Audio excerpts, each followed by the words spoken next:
Hello mga idol! Bago tayo magpatuloy sa kwento ni Yuseong ay mag-shoutout muna tayo. Shoutout po sa iyo Idol Ruben Labanon, shoutout po sa iyo Idol Marie Harabe at sa Harabe family, shoutout po sa iyo Idol Jason Del Lova pati kay Miss Jennifer Besana Yobet ng Rojas City, Capiz. Shoutout po sa iyo Idol Babe Lai Blanco at sa mga tropa dyan sa Ireland na Tornado Boy pati sa New Zealand na Tornado Boys at sa bansang Croatia mga Tornado Boys. Shoutout po sa iyo Idol Rems Pag-ala, shoutout po sa iyo Idol Sarah Blondog, shoutout po sa iyo Idol Harold at sa kasama mo na sila Emerson Ray Ala at si Japet de la Cruz ng Hagunoy Bulacan na makukulit pag nakainom. Shoutout po sa iyo Idol Francis Mecate, shoutout po sa iyo Idol Ruben Mantalaba, shoutout po sa iyo Idol Rose Ann Hernandez, shoutout po sa iyo Idol Anemi Gongob, shoutout po sa iyo Idol Jepoy Avila, shoutout po sa iyo Idol River TV, shoutout po sa iyo Idol Marvin Aningat Advance Happy Birthday Lods, shoutout po sa iyo Idol J Swing at sa mga anak mo na sila Jesslyn Princess at Junjun at sa asawa mo na si Marina Tigo Malusak sa Smuan, Pampanga, shoutout po sa iyo Idol Miko Biagkong at happy birthday sa asawa mo, at shoutout po sa iyo Idol John Andrew Cruz pati sa pogi mong kapatid na si Jovanie Cruz, Gerald Cruz at Jen Allen Cruz. Maraming salamat sa patuloy na pagsuporta mga idol. Sa pagpapatuloy, sa bundok ng Antang, sinabi ni Chorang yung na naamoy niya ang masangsang na amoy ng dugo sa hangin, kung nagkaroon ba ng labanan sa lugar na ito, ayon naman kay Kupal na Taegijong na sa tingin niya na masyado na silang napalayo sa teritoryo ng kalaban, okay na siguro ang ginawa nila at kailangan na nilang bumalik sa kampo nila. Sinabi naman ni Chorang yung na ang lahat naman ng sundalo at disipulo ay pupunta sa lugar na ito mamayang gabi, kaya mas mabuti na dito na lang sila at bantayan ang galaw ng mga kalaban, at saka ang mas importante sa lahat ay ang kailangan nila malaman kung nasaan si Mamoru Miyamoto. Biglang sumulpot si Gukwon at sinabi nito na may mga labi ng katawan siya nakita banda dito. Napatanong na lang si Chorang yung kung anong mga katawan ito. Habang nakatingin sa mga labi ng katawan ay hindi na lang makapaniwala si Kupal na Taegijong, na pagtanto nila Chorang yung na ang mga taong ito ay ang mga mandirigma ng Zhejiang Meriem Sects. Sinabi ng Kupal na Taegijong na may mga tao pa na humihinga, na pagtanto ni Chorang yung na may ilang sariwang dugo na may halong tuyong dugo, mukhang kani-kanina pa lang nangyari ang nangyaring labanan. Bigla naman sinindihan ni Bong De-ala ang talisman at gumamit ito ng telepathy para ipaalam kay Chorang yung na si Mamoru Miyamoto ay nasa Hangzhou ngayon, kaya ang lahat ng disipulo ay bumalik na sa Hangzhou. Unti-unti nang tumatayo si Chorang yung, habang naglalakad ay nanginginig ang katawan nito. Tinanong ni Gukwon kung may nangyari bang hindi maganda. Ayon kay Chorang yung na si Mamoru Miyamoto ay nasa Hangzhou na ngayon, ang lahat ng mga sundalo at disipulo ay nakikipaglaban na dito. Sinabi naman ni Gukwon na kung ganoon ay kailangan na din ba nila pumunta doon. Ayon naman kay Chorang yung na may bagay na hindi siya maintindihan sa nangyayari. Nagtataka siya kung nasaan ang 10,000 na mananakop na hinahawakan ni Mamoru Miyamoto. Bakit mag-isa lang ito sumugod sa Hangzhou? Nagulat naman si Gukwon nang malaman na mag-isa lang si Mamoru Miyamoto na sumugod at nakikipaglaban sa Hangzhou. Ayon pa kay Chorang yung na kung titignan ang mga labi ng katawan ng mga nandirito, nagkaroon ng malawakan na labanan dito subalit wala man lang siyang nakitang kahit isang labi ng katawan ng kalaban nila. Sinang-ayon na naman ito ni Gukwon. Sinabi ni Chorang yung na ang gagawin nila ngayon ay ang hanapin ang 10,000 na mga mananakop. Kahit na marami ang mga ito, wala naman ang namumuno dito ngayon. Sa tingin niya ay may rason kung bakit mag-isa lang si Mamoru Miyamoto na pumunta sa Hangzhou. Ang kailangan nila gawin ay ang malaman kung bakit mag-isa lang ito pumunta sa Hangzhou. Pagkakataon na din nila ito sapagkat wala si Mamoru Miyamoto dito. Sinabi naman ng Kupal na si Taegijong na kung paano naman kung magawang matalo ni Yuseong si Mamoru Miyamoto. Sigurado ay makukuha ni Yuseong ang lahat ng papuri sa pagtalo kay Mamoru Miyamoto. Sa tingin niya napagod na si Mamoru Miyamoto dahil sa pakikipaglaban nito sa napakaraming mandirigma ng Zhejiang ng mag-isa. may posibilidad na kahit ang isang halimaw na tulad ni Mamoru Miyamoto ay matatalo ng madali lang dahil sa kapaguran nito. Napalingon naman si Cho Rang-yung kay kupal na Taegijong, at mabilis na nakalapit ito sa harap niya habang sinasabi na hindi mangyayari iyon, hindi matatalo si Mamoru Miyamoto, siya lang ang nag-iisang may kakayahan na patayin si Mamoru Miyamoto. Kung naiintindihan ba daw ito ni kupal na Taegijong, at kung ang isang tulad ni Mamoru Miyamoto ay madali lang mamatay, hindi pupunta yon ng mag-isa sa Hongju, kaya manahimik na lang si Taegijong at sumunod sa kanya. Naiinis na lang ang kupal na Taegijong sa sinabi ni Cho Rang-yung, sa isip-isip nito na kung gusto lang naman pala ni Cho Rang-yung na sumunod siya dito, bakit kailangan pa siya nitong balaan at takutin. Subalit sa tingin niya na hindi naman mali ang sinabi ni Cho Rang-yung, walang paraan para madaling matalo ang isang halimaw na tulad ni Mamoru Miyamoto nang hindi lumalaban. Makikita natin na ginamit na din ni Mamoru Miyamoto ang Azura, na bahala naman si Yuseong nang makita ito, kaya agaran niyang inutusan ng mga sundalo na hawak niya para umatake. Makikita natin ang pag-atake ng mga sundalo gamit ang makabagong sandata na ginawa nila Demon Gi. Nagawa naman ni Mamoru Miyamoto na maiwasan ito, subalit makikita natin na bumuhol ang makabagong sandata ng mga sundalo sa espada ni Mamoru Miyamoto. Napapaisip na lang si Mamoru Miyamoto kung ano ang ginagawa ng mga sundalo. Nakangiti na sinabi ni Mamoru Miyamoto na may limitasyon lang ang kaya niyang gawin kumpara kay Yuseong. Kung sa bagay ay may dalawang espada lang naman siya, makikita natin ang pagsugod ng mga sundalo gamit ang makabagong sandata. Sinabi ni Mamoru Miyamoto na, kung anong klaseng kakaibang sandata ito, kung sa tingin ba ni Yuseong na kaya ng kakaibang sandata na ito ang espada niyang Masamune, mabilis na hiniwa-hiwa ni Mamoru Miyamoto ang mga sandata na ito.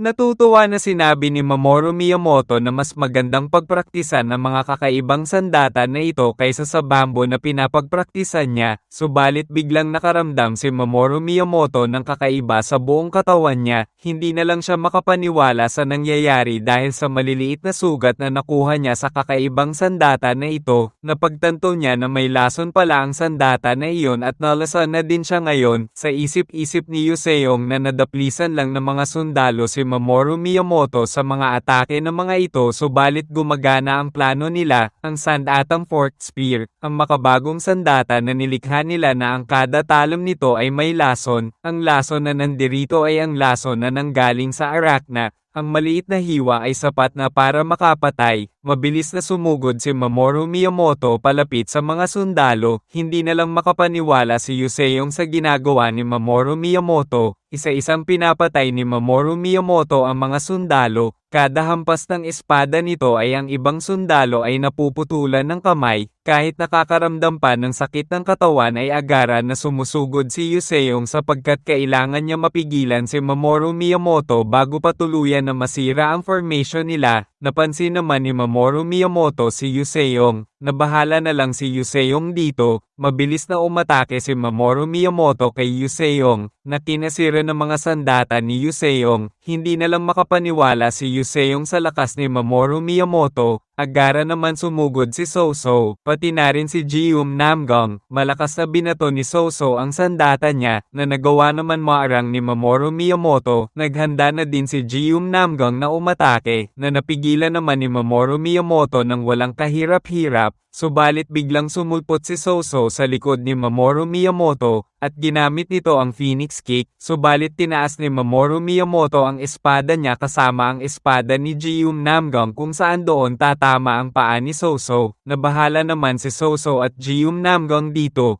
Ngunit buti na lang ay biglang dumating si Yuseong at binangga si Soso sa ere para hindi maputol ang paa nito. Naiinis naman na sinabi ni Yuseong na maging maingat si Soso, muntikan na itong mawalan ng paa. Nagagalit naman na sinabi ni Soso na ano ang pakialam ni Yuseong sa nangyayari sa ibang tao. Nagagalit naman na sinabi ni Yuseong na hindi si Soso simpleng ibang tao para sa kanya. Namumula na lang si Soso sa narinig niya. Agara naman na kinuha ni Yuseong ang sandata ng dalawang sundalo, at sinabihan ng mga ito na manatili muna sa likod ang dalawang sundalo, at ginamit ni Yuseong ang 10-weapon demon style, 10-weapon art, 7th technique, 4th spear. makikita natin ang mabilis na pag-atake ni Yuseong gamit ang dalawang kakaibang sandata. Ginamit ni Yuseong ang Tenfold Wheels of the Mud Shadow Tail, kung saan sa sobrang lakas ng atake ni Yuseong ay napapaatras na lang si Soso at Gium Namgong dito. Kahit na ang mga sundalo sa paligid ay napapa-atras din, malakas na nagsalpukan ng mga pag-atake ni Yuseong at Mamoru Miyamoto, patuloy na pinapalakas ni Yuseong ang pag-atake niya, samantalang sinasabi ni Mamoru Miyamoto na kung sigurado na ba si Yuseong na hindi muna nito tatapusin ang away magjowa nito kay Soso, nakangiti na sinabi ni Yuseong na dapat ay sabihin ni Mamoru Miyamoto ang kataga na iyon sa sarili niya bilang masyadong in love sa mga espada nito. Agara na inutusan ni Yuseong si Giho na ito na ang pagkakataon, makikita natin si Giho na papalapit na kay Mamoru Miyamoto sa likod nito, subalit biglang malakas na sinipa ni Mamoru Miyamoto si Yuseong na direktang tumama sa tiyan nito, napapasigaw na lang ng malakas si Yuseong sa sakit ng pagkakasipa sa kanya, at malayong tumalsik si Yuseong dahil sa malakas na sipa ni Mamoru Miyamoto. Gayunpaman ay matagumpay ni Giho na may akap at papigilan si Mamoru Miyamoto. Nakangiti na sinabi ni Mamoru Miyamoto na mas mabigat pala si Giho kaysa sa inaasahan niya base sa hitsura nito. Agara naman na umatake na din si Soso. Saktong pumasok ang sandata ni Soso sa espada na Masamune, at sinusubukan ni Soso na alisin ang espada na Masamune sa pagkakahawak ni Mamoru Miyamoto. Agara naman na sumugod na din si Gium Namgong. Sa isip-isip ni Gium Namgong na may dalawang pagpipilian lang si Mamoru Miyamoto sa sitwasyon na meron ito ngayon, kung hahayaan ni Mamoru Miyamoto na maputol ang kamay nito o mahiwa ang katawan nito ng espada niya, o kaya naman bibitawan na nito ang espadang Masamune sa pagkakahawak nito para maiwasan ang sitwasyon na meron ito ngayon, ngunti sa oras na bitawan nito ang espadang Masamune, gagamitin na niya ang kanyang ki para atakihin ito. Ano kaya ang pipiliin nito sa dalawa? Makikita natin na unti-unti na ni Mamoru Miyamoto na bitawan ang espadang Masamune, hanggang sa tuluyan na niya ito binitiwan, at tumalisik na sa napakalayo ang espadang Masamune. Agara naman na naghanda si Gium Namgong at ginamit na nito ang kanyang lightning key sapagkat wala na sa kamay ni Mamoru Miyamoto ang espada na Masamune na humihigop ng ki. Sinabi naman ni Mamoru Miyamoto na kung sa tingin ba ni Gium Namgong na matatalo siya nito dahil sa hindi na niya hawak ang espada na Masamune, na bahala naman si Soso dito. Sa isip-isip ni Giho na kailangan niyang makalayo na kay Mamoru Miyamoto, subalit agara na hinawakan ni Mamoru Miyamoto si Giho para iharang sa pag-atake ni Gium Namgong, na bahala naman si Gium Namgong dito, hanggang sa may mga dugo na lang na tumalsik sa muka ni Giho, at tuluyan ng naputol ang kaliwang kamay ni Giho. Makikita natin ang kaliwang kamay ni Giho na tumalsik sa malayo. Hindi lahat ng bagay ay maaaring pumunta ayon sa plano sa isang labanan sa kamatayan, gaano man kadetalyado ang plano, o kung gaano man katama ang galaw, dahil ang kalaban ay lumalaban din para sa kanilang buhay. Minsan ang mga bagay ay maaaring mangyari ng hindi inaasahang pagkakataon. Sinabi ni Giho na kung gusto ba ni Mamoru Miyamoto na makipagbuno sa kanya, ikinalulugod niya ito, dahil dyan siya pinakamahusay. Makikita natin na sinuntok ni Giho sa muka si Mamoru Miyamoto. Sinabi naman ni Mamoru Miyamoto na kung alam ba ni Giho na dapat ay hinugot muna nito ang kanyang kalasag, na bahala naman si Giho nang makita ang espada ni Mamoru Miyamoto na tatama na sa kaliwang kamay niya. Subalit nagawa naman ni Giho na maarang ang bracelet niya habang sinasabi na kung sa tingin ba daw ni Mamoru Miyamoto na mahihiwa siya nito kung saan ay sobrang magkadikit sila ngayon, subalit naghanda ulit si Mamoru Miyamoto para umatake habang sinasabi na tulad ng sinabi niya dito noon, gaano man katibay ang isang bagay, laging may mahinang parte ito. Makikita natin na naputol ni Mamoru Miyamoto ang kaliwang kamay ni Giho. Habang nakasalampak sa sahig, naiinis na lang si Yuseong nang makita ang nangyari kay Giho. Nakita ni Yuseong kung paano naputol ang kamay ni Giho. Makikita natin na napapapikit na lang si Giho habang hinahawakan ng putol niyang kamay. Sinusubukan naman ni Yuseong na bumangon habang naiinis siya sa nangyayari. Malakas na sinigaw ni Baekru Moyong na wala na sa kamay ni Mamoru Miyamoto ang espada na Masamune nito, kaya ang lahat ay gamitin na ang kanilang mga ki para umatake. Agara naman nang nagpalabas si Jium Namgang ng Lightning Key, habang si Soso naman ay nilagyan na nito ng apoy ang sandata niyang Ring of Senota, at sabay-sabay na silang umatake kay Mamoru Miyamoto. Subalit mabilis na lumalapit si Mamoru Miyamoto sa grupo ng mga sundalo, naiiwasan naman ni Mamoru Miyamoto ang pag-atake ni Soso at Agara na hinihiwa ang mga sundalo sa harap niya, isa-isa nito na pinapatay ang mga sundalo na madadaanan nito. Sa isip-isip ni Yuseong na sinusubukan ni Mamoru Miyamoto na maiwasan ang mga pag-atake na may ki sa pamamagitan ng paglapit sa mga sundalo, malakas na sinigaw ni Yuseong na ang 8th Guard ay pumunta sa kanilang formation at ang mga spearmen ay kailangan protektahan ng kanilang mga forked spear.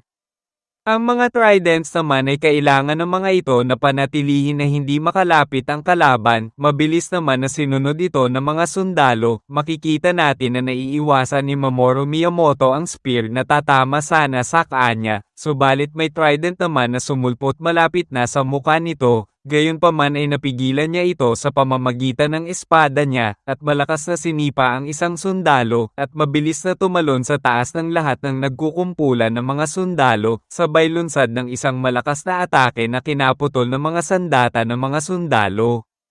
Naiinis na lang si Yuseong habang nakikita niya ang mga nangyayari, sa isip-isip nito na masyado lang talagang malakas si Mamoru Miyamoto at hindi ang mga sandata nila ang problema. Muntikan na naman mawala ang isang kaibigan niya tulad ng nangyari sa dati niyang buhay, natatalo sila sa isang tao lamang. Kung ang relo niya ay patuloy na gagalaw sa ganitong sitwasyon, mas mabuti nang mamatay siya dito at subukan na lang ulit sa susunod na buhay. Dahil sa relo na ito kaya niya ulit mabuhay muli. Subalit bigla niyang naalala ang kanyang ama habang sinasabi nito na kung umaasa na naman si Yuseong sa swerte, napatigil na lang si Yuseong dito. Naalala niya ang sinasabi ng kanyang ama na magsumikap ng mabuti. Ang pagsusumikap ay hindi siya pagtataksilan nito, kaya itigil na ni Yuseong ang pag-iisip patungkol sa swerte. Kahit sa sitwasyon na kailangan nito ng swerte, dapat pera nito ibigay ang lahat ng magagawa niya. Mas madalas dumarating ang swerte sa mga nagsisikap. Napapangiti na lang si Yuseong habang naaalala niya ang mga sinabi ng kanyang ama. Hindi niya na lang alam kung ano ang mangyayari sa kanya kung sakaling hindi sinabi sa kanya ng kanyang ama ang mga pangaral na iyon. Naiinis na lang siya sa sarili niya kung bakit gusto niya na agad sumuko, kung sa tingin niya ba na magiging iba ang resulta sa mangyayari sa susunod na buhay niya kung ganito peren ang mindset na meron siya. Hindi siya basta-basta umaasa sa swerte sa tuwing makakaharap siya ng isang malakas na kalaban. Ginamit ni Yuseong ang 10-weapon Demon Style, Great Feat Stance.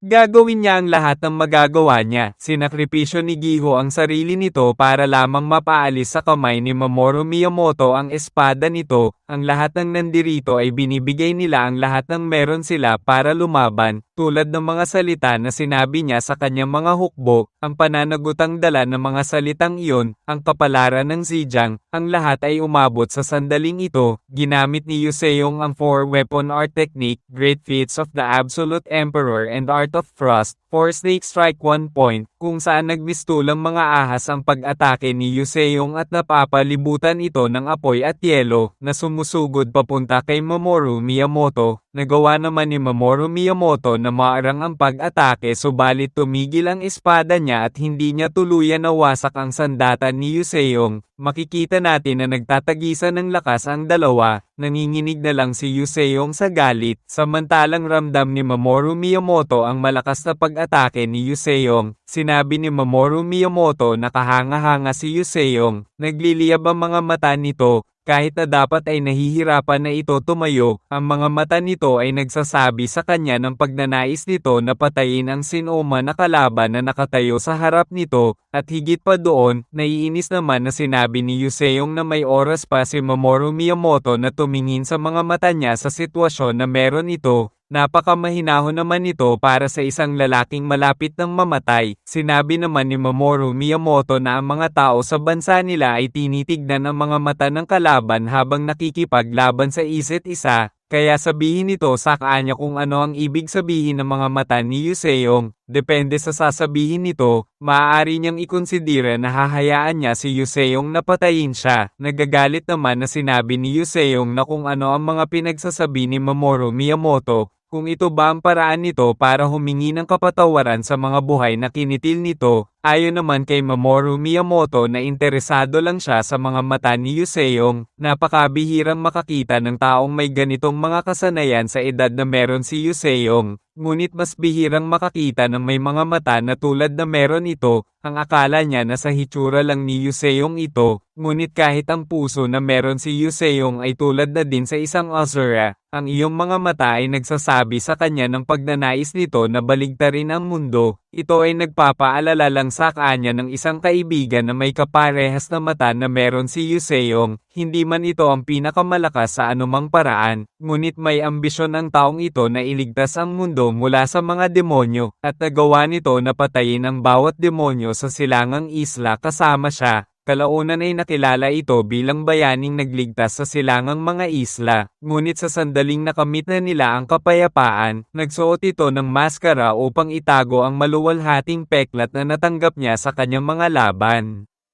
At hindi nagtagal, itinoon nito ang kanyang paningin sa kabila ng karagatan, sa isip-isip ni Yuseong na kung nakamaskara ito, siguro ay ang tinutukoy nito ay ang patungkol kay Naoshi Shikonishi, sinabi ni Mamoru Miyamoto na ngunit ang mga lupain sa kabila ng dagat ay mas mapayapa kaysa sa kanilang inaakala. Base sa nakikita niya dito, nakatayo lang ang kaibigan niya habang sinasabi niya ito sa kanya, nakamas ito kaya hindi niya makita ang reaksyon ng mukha nito pero sinabi sa kanya ng mga mata nito ang iniisip ng kaibigan niya, ang parehong mga mata ng tumingin ito sa mundong pinamumugaran ng demonyo, ang mga mata ng isang lalaking gustong iikot ang mundo sa ulo nito, ang mga mata ng kaibigan niya ay hindi na muling babukas pa. Ngunit nakikita niya ang parehong espiritu nito kay Yuseong, ang mga mata ng isang bayani, ang mismong mga mata na nagdudulot din ng mga digmaan, ang mga mata ng Asura. Sinabi naman ni Yuseong na huwag siyang ikumpara sa isang tulad ni Naoshi Shikonishi, ang kanyang mga mata ay yaong sa isang taong lubhang nagnanais, upang wakasan ang digmaang ito, ang akala niya pa naman ay pananagutan nito ang kanyang mga aksyon, ngunit sa halip, itinutulak nito ito sa iba, kung makapagsalita ito ay para bang hindi ito parte sa nangyayaring digmaan na ito. Simula nang dumating ang sundalong mananakop ni Mamoru Miyamoto sa Zhejiang, nilabanan niya ang lahat ng mga ito hanggang sa lugar na ito, mula Dongto. Alam ba ni Mamoru Miyamoto kung gaano katagal o kung gaano kalaki ang kailangan nilang isakripisyo? Lahat ay dahil sa digmaan na sinimulan ng matalik na kaibigan nito. Nagsasalita ito na parang wala itong magawa para pigilan ang kaibigan nito. Ngunit ito, sa kabila ng pagiging isa na may kapangyarihan ng Asura, ay tumalikod lamang, habang ang kaibigan nito na nagtataglay ng mga mata ng Asura ang dahilan ng lahat ng ito. Sa huli, bahagi ito ng dahilan kung bakit nahulog ang Zhejiang sa kaguluhan, hindi. Sa halip, nasa iyo ang lahat ng kapangyarihang ito, at gayon pa man ay umupo lang ito at walang ginawa upang pigilan ang sarili nitong kaibigan. Na ginagawa itong pinakamasama sa sinumang sangkot sa digmaang ito, napatahimik na lang si Mamoru Miyamoto dito at naalala niya ang pag-uusap nila ni Yoshiki Tenoka, naalala niya ang mga katagang sinabi ni Yoshiki Tenoka sa kanya. Ang lahat ng mga salita nito ay parehas sa mga sinabi ni Yuseong. Sa isip-isip ni Mamoru Miyamoto na isang bastardo si Yoshiki Tenoka, hindi man ito magawang magalusan man lang siya nito pag naglalaban sila subalit tinuturuan siya nito ng leksyon pagkatapos ng kamatayan nito. Siguro ay nakatadhana na mapatay ito ng batang nasa harap niya ngayon, napapangiti na lang si Mamoru Miyamoto at sinasabi na kawili-wili ang mga sinabi ni Yuseong. Tama nga si Yuseong, ipagpapalagay niya na ang ibig sabihin nito ay hindi niya hahayaan na mapatay siya ni Yuseong, kung alam ba ni Yuseong na nag-uumpisa na siyang magustuhan ito.